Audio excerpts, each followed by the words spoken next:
کہتے وہ دونوں ایک کونے سے نکلتے آگے بڑھ گئے۔ المیرا نے ان کو دور تک جاتے دیکھا، پھر لاپرواہی سے کندھے اچکاتے مڑ گئی۔ اس کی روم میٹ کو اس کی ضرورت پڑ سکتی تھی۔ Oh my god, honestly speaking, first of all میرا جو ریویو تھا وہ مطلب جو میرا پرسنل ایکسپیرینس تھا، مجھے پہلی ایپیسوڈ بہت بکواس لگی، بہت ہی بکواس لگی۔ میرا دل ہی نہیں کر رہا تھا اس ناول کو آگے پڑھنے کا۔ مطلب میں بالکل نا، ایک بندہ ہوتا ہے نا کہ ڈسہارٹ ہو جاتا ہے کہ یار یہ کیسا ناول ہے، کتنا بورنگ ناول ہے۔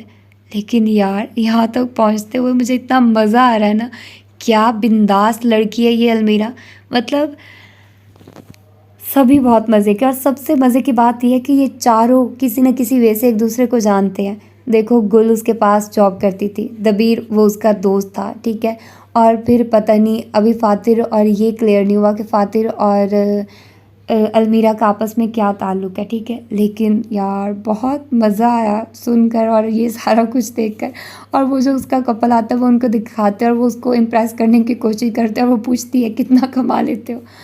اور سب سے بڑی بات جہاں مجھے بہت زیادہ ہنسی آئی مجھے ابھی پھر ہنسی آ رہی ہے، جہاں پر وہ اس سے پوچھتے کہ وہ کہتا ہے، فاتر کہتا ہے یہاں تو شیمپو بھی نہیں، اور دبیر کہتا ہے مجھے کیا، میرے تو بال بھی نہیں ہیں۔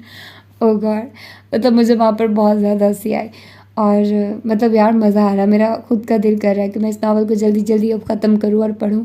تو ہوپ فلی کہ آپ لوگ بھی انجوائے کر رہے ہوں گے، اور پلیز اپنا ریویو دیا کریں مجھے نیچے۔